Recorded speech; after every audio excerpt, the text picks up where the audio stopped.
Buen día, mi nombre es Ángel David Pechtalango, estoy estudiando la licenciatura en Derecho, mi matrícula es la AL05569, radico en Mérida, Yucatán.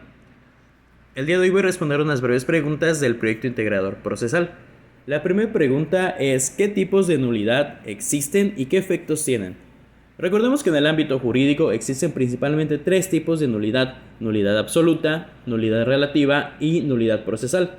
La nulidad absoluta se presenta cuando un acto jurídico infringe normas de orden público, lo que hace inválido desde su inicio. Este tipo de nulidad puede ser declarada de oficio por el juez, incluso si no se solicita expresamente. Los efectos de la nulidad absoluta son la invalidez total del acto, lo que implica que no procede efectos legales y las partes involucradas deben ser restituidas a su estado original. La nulidad relativa se refiere a actos que violan disposiciones legales de carácter privado o que afectan a los intereses particulares de las partes involucradas. Este tipo de nulidad solo puede ser invocada por la parte interesada y no de oficio. Sus efectos son similares a los de la nulidad absoluta, pero se limitan a las partes que han sido afectadas por el acto. La nulidad procesal es la nulidad de un acto procesal debido a que se realizó de manera incorrecta o en contravención a las normas procesales.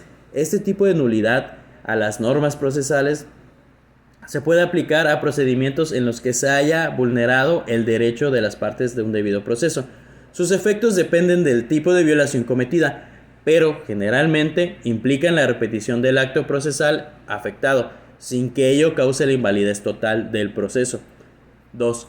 ¿Cuáles son los tipos de prisión preventiva más comunes y sus excepciones? La prisión preventiva es una medida cautelar que se utiliza para asegurar la comparecencia de un acusado ante la autoridad judicial y evitar que el acusado eluda la justicia, destruya pruebas o continúe cometiendo delitos. Existen varios tipos de prisión preventiva, pero los más comunes son: prisión preventiva oficiosa. Se aplica de manera automática para ciertos delitos graves, como homicidios, secuestros, delitos de delincuencia, entre otros. En estos casos, el juez no necesita valorar la peligrosidad del imputado ni la posibilidad de que huya del proceso, ya que la ley establece que la prisión preventiva es obligatoria para este tipo de delitos. Prisión preventiva justificada es aquella que se aplica cuando el juez considera que existen razones suficientes para suponer que el imputado podría evadir la justicia o representar un peligro para la sociedad. La decisión debe basarse en la evaluación de riesgos y no es obligatoria como la oficiosa. Excepciones de la prisión preventiva: no se aplicará la prisión preventiva cuando existan circunstancias excepcionales que justifiquen otras medidas cautelares, como el uso de brazaletes electrónicos, arresto domiciliario o la presentación periódica ante un juez. Además, en algunos casos, la prisión preventiva no es aplicable a delitos menores o cuando el imputado no representa un peligro para la sociedad o el proceso. 3. Menciona un ejemplo de delito culposo y cómo se podría solucionar sin llegar a juicio.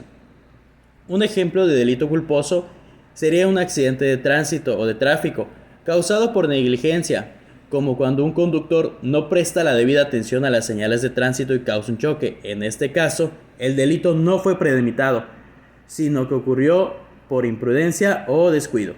Para solucionar este tipo de delitos sin llegar a juicio, se puede recurrir a un acuerdo de reparación de daño. Esto implicaría que el responsable del accidente compense a la víctima de manera económica o en especie, cubriendo los daños materiales y o personales causados.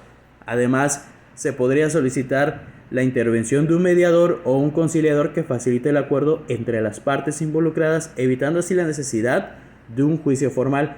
Este tipo de solución, conocido como solución alternativa o mediación, permite una resolución más rápida y menos conflictiva. Ahora bien, por último, presenta el número de incidencias de delitos denunciados en tu estado de residencia según los datos del año anterior proporcionados por el INEGI. En la encuesta del INEGI tenemos, en el caso de Mérida, Yucatán, prevalencia delictiva en hogares. A partir del ENVIPE se estima que el 24% de los hogares en el estado de Yucatán tuvo al menos una víctima de delito durante 2023. Es decir, 167.041 hogares víctima en un total de 696.500 hogares estimados. Ahora bien, prevalencia delictiva en las personas. Víctimas por cada 100.000 habitantes para la población de 18 años y más en el estado de Yucatán. En el 2023 tenemos 19.167 víctimas. Prevalencia delictiva en las personas por sexo. La ENVIPE de 2024 estima que la tasa de víctimas por cada 100.000 habitantes en el estado de Yucatán fue de 20.678 hombres y 17.806 mujeres. La incidencia delictiva de las personas. La tasa de delitos por cada 100.000 habitantes en el estado de Yucatán. En el 2023 tuvimos 24.952 habitantes que cometieron delitos. Okay. Y por último, la incidencia delictiva o fraude. El ENVIPE estima que el fraude en el estado de Yucatán representó una tasa de 8.019 por cada 100.000 habitantes durante 2023. Y con eso doy por finalizada la actividad o proyecto integrador de la materia de Derecho Procesal. Gracias.